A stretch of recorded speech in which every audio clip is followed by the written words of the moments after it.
Everyone, welcome to my YouTube channel. आज हम discuss करेंगे टीजीटी और पीजीटी एचएससी हिस्ट्री सिलेबस के बारे में, जो कि स्क्रीनिंग के लिए बहुत ही महत्वपूर्ण है। आज का हमारा टॉपिक है महाकाव्य। महाकाव्य के बारे में सभी जानते हैं। महाकाव्य के दो भाग हैं। महाकाव्य के बारे में पढ़ेंगे। महाकाव्य दो हैं, रामायण और महाभारत। हम पहले रामायण के बारे में पढ़ेंगे। रामायण इसके नाम से प्रतीत होता है ये श्री राम के ऊपर लिखा गया एक बहुत ही महत्वपूर्ण और सबसे प्राचीन महाकाव्य था, जो कि ईसा की 5वीं शताब्दी यानी कि 500 ईस्वी से 300 ईस्वी पूर्व इसकी रचना मानी जाती है। रामायण की रचना किसने की थी? महर्षि वाल्मीकि ने रामायण की रचना की थी। रामायण का एक अन्य नाम भी है जिसको आदि महाकाव्य कहा जाता है। ये आदि महाकाव्य क्यों कहा जाता है? क्योंकि इसमें 24,000 तो श्लोक हैं और ये सबसे पुराना, महाभारत से भी पुराना महाकाव्य माना जाता है रामायण। इसके बाद है जो रामायण का अनुवाद है वो विभिन्न लेखकों ने अपने अपने मत के अनुसार किया। सबसे पहले रामावतारम में रामायण का अनुवाद मिलता है। उसके बाद जो तमिल भाषा में इसका अनुवाद किसने किया?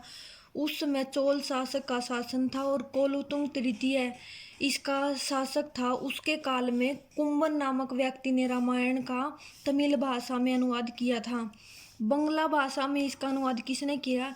कृत्तिवास एक नामक रचनाकार हुए हैं, उसने बंगला भाषा में रामायण का अनुवाद किया। रामायण में राम जी की कथा। रामायण में सिर्फ राम जी की कथा के ऊपर ही रामायण महाकाव्य लिखा गया है। सीता जी वनवास चले जाते उसके बारे में ही रामायण महाकाव्य है। सबसे पहले क्या होता है, जो रामायण है उसमें श्री राम के पिता होते दशरथ। दशरथ जी की 3 पत्नियां होती हैं। उसमें से एक पत्नी होती है कैकई, जो कि उसकी दासी होती है मंथरा। ये मंथरा दासी एक षड्यंत्र रचती है और कहती है कि तुम्हारे भरत पुत्र को शासन मिल जाएगा, इसलिए तुम श्री राम को वनवास दिलवा दो। ऐसी बातें सुनकर कैकई इसके मंथरा के षड्यंत्र का शिकार हो जाती है और मंथरा के षड्यंत्र का शिकार होने के कारण ये राजा दशरथ को कहती है कि तुम श्री राम को 14 वर्ष का वनवास दे दो। तो राजा दशरथ श्री राम को 14 वर्ष का वनवास दे देते हैं और श्री राम अपने पिता की आज्ञा का पालन करके वनवास चले जाते हैं। इस प्रकार जब श्री राम वनवास जाते हैं तो उनके साथ कौन गया था? उनके साथ उनकी पत्नी सीता और उनके भाई लक्ष्मण गए थे। जब श्री राम, सीता और लक्ष्मण जी वनवास गए तो वहाँ पे एक घटना घटी। रामायण में सिर्फ वही घटना सबसे महत्वपूर्ण मानी जाती है। क्या घटना घटी? सीता माता का अपहरण सबसे महत्वपूर्ण घटना मानी जाती है। लंकापति लंकेश्वर रावण ने माता सीता का अपहरण कर लिया और माता सीता का अपहरण करने के बाद हनुमान जी माता सीता से मिलने के लिए जाते हैं लंका में।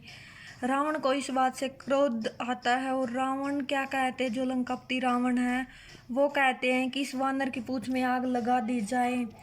वो हनुमान जी की पूंछ में, लंका के लोग हनुमान जी की पूंछ में आग लगा देते हैं, किंतु हनुमान जी आग लगाने के बाद पूरी लंका में घूम जाते हैं। तो इस प्रकार लंका में आग लग जाती है। इसके बाद क्या होता है, धीरे धीरे रावण जो है अपनी मनमानी करता रहता है, किंतु बाद में लक्ष्मण, राम और इनकी पूरी वानर सेना के साथ लंका में जाते हैं और लंकापति रावण की हत्या कर देते हैं और माता सीता को वापस ले आते हैं। इसके बाद हम पढ़ेंगे महाभारत, जो कि महत्वपूर्ण महाकाव्य माना जाता है और इसकी रचना जो है 400 ईस्वी से 400 ईस्वी के बीच ही मानी जाती है। महाभारत की रचना किसने की थी? महर्षि वेदव्यास जी ने की थी। महाभारत में जो है कथा, वर्णन, उपदेश आदि का बहुत ही महत्वपूर्ण है आदि। महाभारत की मूल कथा। महाभारत की जो मूल कथा वो किस पर आधारित थी? महाभारत की मूल कथा थी कौरव और पांडव के युद्ध की कथा। कौरव और पांडव कौन थे? कौरव पांडव आपसी में चचेरे भाई थे, इनका समूह था। कौरव पांडव के झगड़े की कहानी हमें बताती है कि जो कौरव और पांडव थे वो उन्होंने अपने सब जनों के प्राणों से प्रिय भी राजसत्ता थी।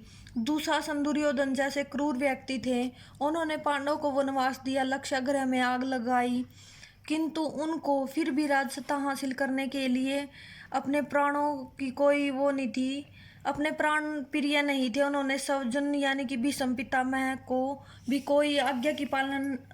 पितामह की भी आज्ञा का पालन नहीं किया। इसके बाद जो है महाभारत के अन्य नाम, महाभारत के बहुत सारे नाम हैं, जैसे जय संहिता। जय संहिता इसका नाम कब रखा गया था? जब इसमें 8,800 श्लोक हो गए थे। जब इसका नाम जय संहिता रखा गया था। इसके बाद इसका नाम भारत रखा गया। भारत इसका नाम तब रखा गया था जब इसमें 24,000 श्लोक थे। और भारत नाम महाभारत का क्यों पड़ा था? राजा भरत के नाम पर ही हमारे देश का नाम भारत पड़ा था और तभी इसको भारत के नाम से जाना जाता था। महाभारत का युद्ध है वो कितने दिनों तक हुआ था? महाभारत का युद्ध है 18 दिनों तक चला था। अंत में महाभारत का युद्ध पांडवों की जीत होती है और कौरवों की हार हो जाती है। महाभारत का युद्ध कहाँ पर लड़ा गया था? कुरुक्षेत्र में लड़ा गया था। इसको कर्ण अर्जुन के युद्ध के नाम से भी जाना जाता है।